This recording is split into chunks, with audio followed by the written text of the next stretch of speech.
A person after retirement mostly chooses to invest his or her corpus in a long-term fixed deposit instrument for like maybe 10, 15, 20 years in a fixed deposit or in a AAA rated government bond. People at that age, all they see is not to take chances with their hard-earned money, not to take any risk with their hard-earned money. I understand your feelings, absolutely. Though I don't recommend investing in fixed deposit, but if you still insist to invest in one, there are certain things which you should be checking before you put your money on an FD. It's important that you check.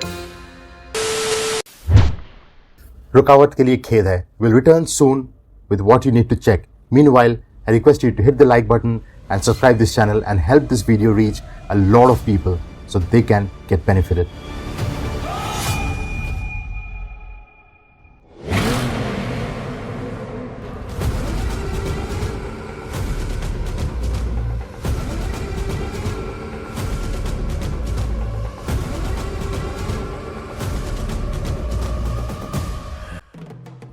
Investing in fixed deposits is not as simple as it looks like.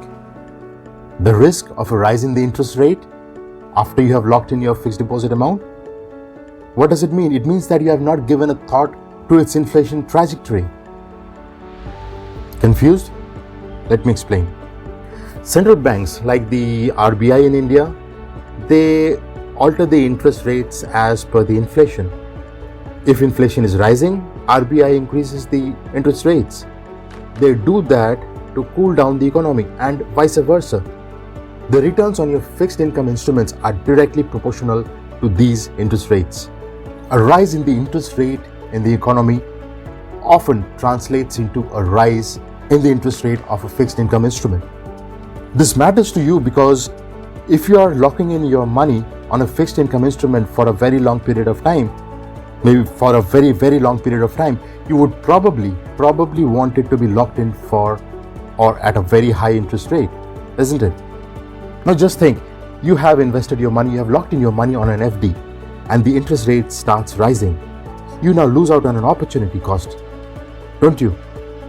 So before you make a fixed income instrument, it's very imperative that you take a very thorough look at the inflation of your country and what the RBI is saying about it.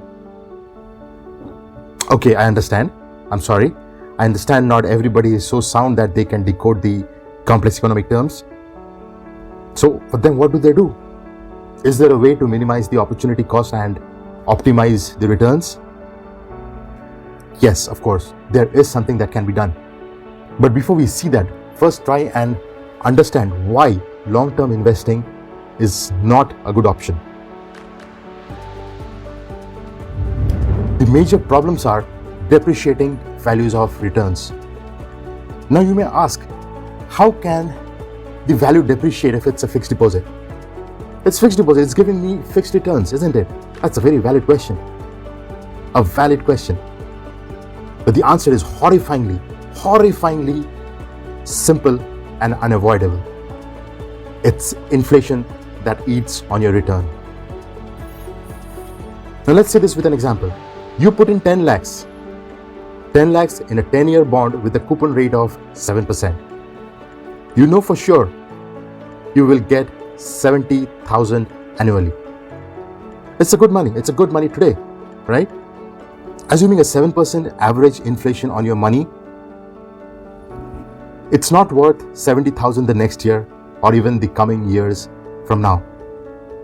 10 years down the line, because you've taken a 10-year long bond, you would still get 70,000 credited to your account as your coupon pay. But 70,000 10 years from now, is it worth that much? That 70,000 is worth approximately around 35,000 as of today's money. That 70,000 is 70,000 today, but 10 years from now, it's worth as good as 30,000 in today's money. So you're actually depreciating your money value if you put in a long-term fixed deposit. The second most dangerous thing is the principal is also not worth that much. Again, take that same example, 10 lakhs that you have put in today. With an average 7% inflation per year, The principal that you will get back after 10 years will still be 10 lakhs. But will that money be worth 10 lakhs then? Going by the same formula, at 7% inflation, it will be worth somewhere around 4.5 to 5 lakhs.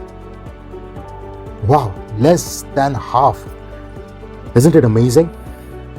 You're losing half of your money's worth. So what is the solution? If you're hell-bound to invest in fixed deposit and you want to invest, choose fixed deposit laddering. It's a strategy where investors create a ladder of FDs. You do that by spreading your fixed deposits into a number of different fixed deposits, into a number of tenures rather than one single fixed deposit. This simple thing can help you optimize your returns in fixed deposits. Now let's see how much they give you in returns. This data from Bank Bazaar shows fixed deposit less than 1 year versus up to 10 years. We see as of the latest data updated in February 2024, these two banks have rates that are almost equal for both long and short terms. So let's choose 3 banks and spread out our deposits. So we'll take these 3 banks and we'll choose our interest rates and we'll do our fixed deposits. Now, while with an initial setup like this, you keep reinvesting your fixed deposits as and when they mature on the prevailing higher interest rates available. For instance, after 1 year, the proceeds of the fixed deposit that matures after 1 year will be invested in another FD for the next 3 years. After 2 years, the second FD matures. Its proceeds will be invested for the next 3 years. And so on and so forth.